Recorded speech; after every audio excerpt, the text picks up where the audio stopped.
नमस्कार दोस्तों, स्वागत है आपका सीपी स्मार्ट क्लासेस में। दोस्तों, आज के इस वीडियो में टीजीटी पीजीटी 2021 की परीक्षा की रणनीति के बारे में बात करेंगे। आखिर कितने प्रश्न आपके सही होने चाहिए तो आपका चयन हो, तो इस मुद्दे पे बात करेंगे और आपको एक रिजल्ट दिखाएंगे। ये एक टेस्ट का रिजल्ट है जिसमें छात्रों ने इतना अच्छा स्कोर किया है। आगे बढ़ने से पहले जो छात्र नए हैं, फर्स्ट टाइम चैनल पे आए हैं, उनको बताते हैं कि सीपी स्मार्ट क्लासेस का अपना मोबाइल एप्लीकेशन है जिस पर टीजीटी पीजीटी की और जीआईसी प्रवक्ता की, जूनियर एडेड शिक्षक भर्ती की, पीईटी परीक्षा की कई क्लासेस चलती हैं, ऑनलाइन क्लासेस चलती हैं। तो आप ऐप डाउनलोड करके अपने जिस विषय की आप तैयारी कर रहे हो उसकी क्लास यहाँ पर देख सकते हैं। और टेस्ट सीरीज भी बहुत सारी विषयों की चलती हैं, वो भी आप देख सकते हैं यहाँ पर। दोस्तों, जैसा कि आपको मालूम है कि आपका चयन केवल और केवल एक लिखित परीक्षा के माध्यम से होगा। इसमें इंटरव्यू कोई नहीं है। 125 प्रश्न इस परीक्षा में आएंगे और हर प्रश्न 4 नंबर का होगा। तो यानी कि 500 नंबर की आपकी लिखित परीक्षा होगी। इन 500 नंबर में से जितना ज़्यादा जो स्कोर करेगा उसी का चयन होगा। जितनी सीटें होंगी सीटों के अनुसार, जैसे कि ये एक टेस्ट पेपर का रिजल्ट है। इस वैकेंसी में 80 सीटें हैं। ये टीजीटी संगीत विषय का टेस्ट पेपर है जिसमें कि 80 सीटें हैं। मेल और फीमेल दोनों मिला के 80 सीट इस बार आई है। काफ़ी अच्छी वैकेंसी आई है। म्यूजिक में इतनी वैकेंसी पहले कभी नहीं आई है। 10, 15, 12 वैकेंसी आती थी हर साल, तो इस बार 80 वैकेंसी आई है। और इसकी हमारे मोबाइल एप्लीकेशन पे लाइव क्लास चलती है और टेस्ट सीरीज चलती है और हम पीडीएफ नोट्स भी इसके देते हैं। और जो हमारे टीचर हैं वो असिस्टेंट प्रोफेसर हैं म्यूजिक की डिग्री कॉलेज में, वो पढ़ाती हैं। और उन्होंने टीजीटी पीजीटी में फर्स्ट रैंक उनकी आई थी। एलटी ग्रेड में उनका सिलेक्शन हुआ था। उसके बाद असिस्टेंट प्रोफेसर के पद पर चयन हुआ और इसमें वो असिस्टेंट प्रोफेसर हैं। तो यहाँ पे रिजल्ट देख लेते हैं कि आखिर स्कोर कितना करना होगा। देखिए, इस टेस्ट के रिजल्ट में हम देखते हैं श्वेता सिंह ने 125 में से 118 प्रश्न सही किए हैं। बहुत अच्छा स्कोर है इनका। 117 विजय यादव के हैं, अमन के 111 है, माया मिश्रा के 111 है। और इनकी रैंकिंग देख लीजिए, यहाँ पे रैंक भी आई हुई है, first rank, second rank, third rank. इसी हिसाब से आगे रैंकिंग बढ़ती चली गई है। और छात्रों के जो नंबर आए हैं, पूजा शर्मा 110, धीरज सिंह 109, मेघा 108, अलका सिन्हा 105, प्रियंका शुक्ला 101, निष्ठा श्रीवास्तव 101, ऋचा पांडे 99, शिवानी 98, शालिनी गुप्ता 98, आदित्य धनराज पांडे 96। तो इस तरह से छात्रों के नंबर आते हैं। तो जहाँ तक मेरा मानना है कि यहाँ पर जो छात्र 108 के ऊपर हैं, ये देख लीजिए, यहाँ पे 7th रैंक तक के जो छात्र हैं, ये यहाँ से लेके यहाँ तक, ये अगर इसी तरह से प्रैक्टिस सेट करते रहेंगे तो इनके जो ये नंबर आ रहे हैं, इतने नंबर अगर परीक्षा में ये स्कोर करेंगे तो इनके चयन के चांसेस बहुत ज़्यादा बढ़ जाएंगे। 125 प्रश्नों में से 118 नंबर, 117 नंबर लाना कोई आसान बात नहीं है। इन्होंने 3 महीने की क्लास की थी, पूरे पीडीएफ नोट्स पढ़े हैं, जैसा इनको बताया गया था, जैसा हमारे इंस्टीट्यूट में इनको पढ़ाया गया, उसके बेस पर इन्होंने तैयारी की।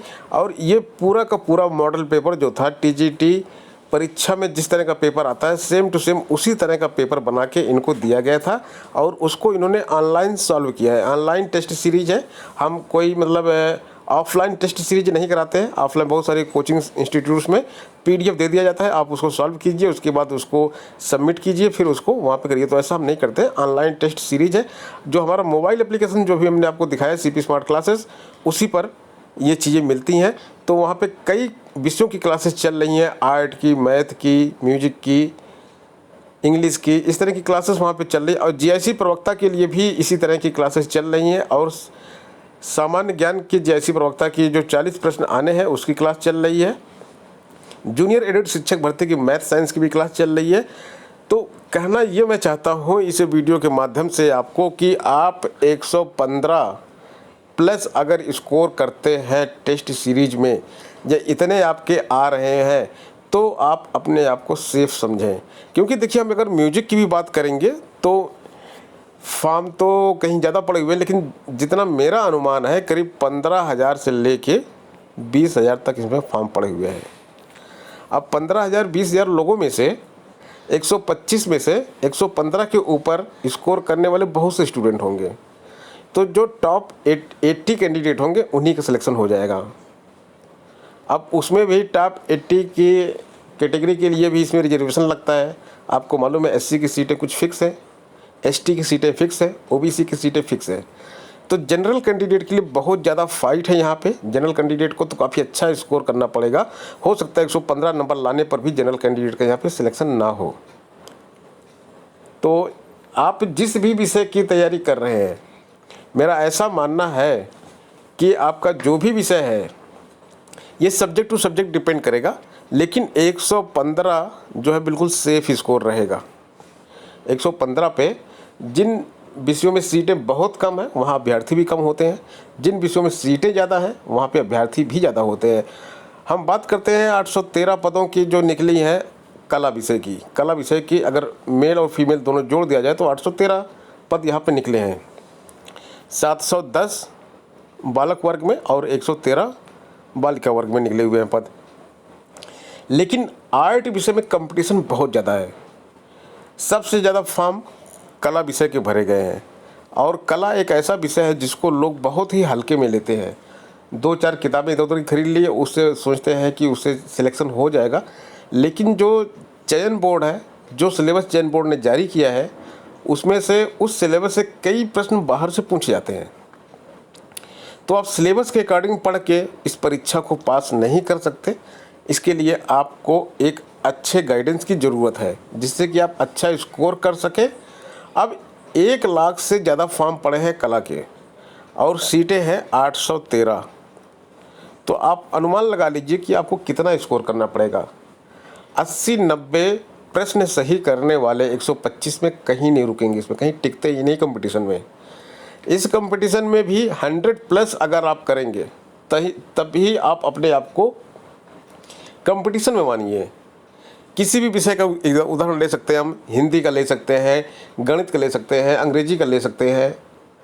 तो जो छात्र 100+ स्कोर कर रहे हैं वो कुछ अपने आप को कंपटीशन में माने। इसके नीचे जो स्कोर कर रहे हैं वो कंपटीशन से बिल्कुल बाहर है।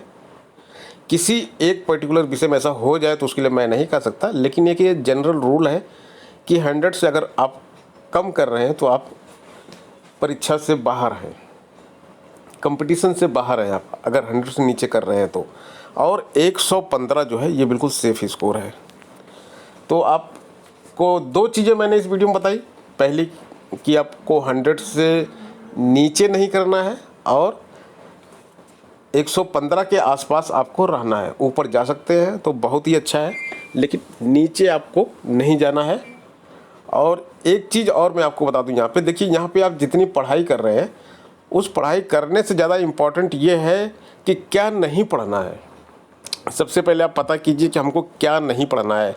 छात्रों को बहुत सारी चीज़ें नहीं मालूम रहती है तो वो अपना टाइम बर्बाद करते हैं इधर उधर कुछ भी पढ़ने के लिए, जो कि एग्ज़ाम में नहीं आता है। तो एग्ज़ाम वही पढ़िए जो एग्ज़ाम में आता है। और जो आपका प्रैक्टिस सेट है, रिवीजन बार बार कीजिए। ये स्ट्रेटेजी में है। पहला, क्या नहीं पढ़ना वो आपको मालूम होना चाहिए।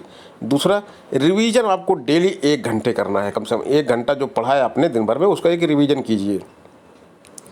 तीसरा, टेस्ट सीरीज जरूर सॉल्व कीजिए। उससे पता चलेगा कि आखिर आप कितना स्कोर कर पा रहे हैं। टेस्ट सीरीज किसी भी विषय की स्टूडेंट हो आप, आपके लिए बहुत ज़रूरी है। तो दोस्तों, ये थी एक जानकारी TGT PGT की परीक्षा को क्रैक करने की एक स्ट्रेटेजी के बारे में मैंने इसमें बात किया। आगे भी इस तरह की वीडियो मैं आप लोगों के लिए लेके आता रहूँगा TGT PGT भर्ती से संबंधित। तो आप बने रहें CP स्मार्ट क्लासेस के साथ। मिलते हैं नेक्स्ट वीडियो में कुछ नई जानकारी, कुछ नई अपडेट्स के साथ। धन्यवाद।